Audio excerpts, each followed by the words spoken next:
Ross, we knew this was coming. When you look back at Mike Thomas's career and what he brought to New Orleans, what is your takeaway right now? Yeah, my biggest thing when it comes to Michael Thomas's time here in New Orleans is that he's one of the best wide receivers that we've seen play in this franchise's history. I know that it came to a tumultuous end, unfortunately, particularly the last 4 years. But everything before that, we saw an offensive, player of the year season out of him. We saw him catch the most receptions in a single season by an individual player, which even after the NFL added a 17th game, still is a record that is intact. I mean, he was one of the best that we've seen play this game at his position in this franchise's history. And I think that that's the thing that I choose to sort of look at and remember him most for. The tumultuous end is always going to be a part of the story, and you do have to tell both sides. But his on-the-field production, for me, isn't anything that needs to be overshadowed by the off-the-field mishaps. And somebody's going to give him a shot now. Like he's gonna play somewhere in the NFL next year.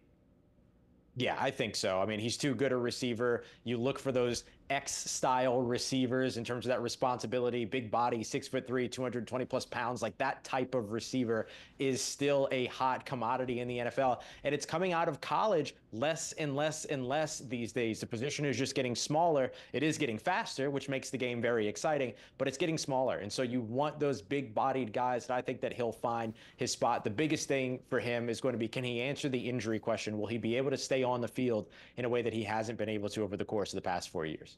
Grade the Saints' chances, in your opinion, to actually land Chase Young. Oh, if I'm grading the Saints' chances to land Chase Young, I'd probably give them a C. I might go as far down as a D. I think that the biggest thing is that Chase Young, former Defensive Rookie of the Year, former #2 overall selection in the NFL draft, is going to want payment as such, while the New Orleans Saints are going to want to pay him as a rotational edge rusher and a rotational defensive end. I don't know if necessarily those two are going to see eye to eye unless the Saints are willing to cough up a multi-year deal that escalates over time. But I just don't see the two seeing eye to eye, but certainly we never say never when it comes to the NFL. So you'd say they're in the hunt, but you wouldn't make them the favorite. That's correct. Yeah, they're definitely in the hunt. The fact that he's coming, that he's set to visit and all these other things, that tells you that there is some mutual interest there. But with the other teams that are set to visit, other needs, other teams also that have a lot of salary cap space out there, they may be able to coax him for the money and with the dollar figure in a way that New Orleans would be in a situation to where they're having to sell his vision, which I don't know is necessarily going to align with his desire to play.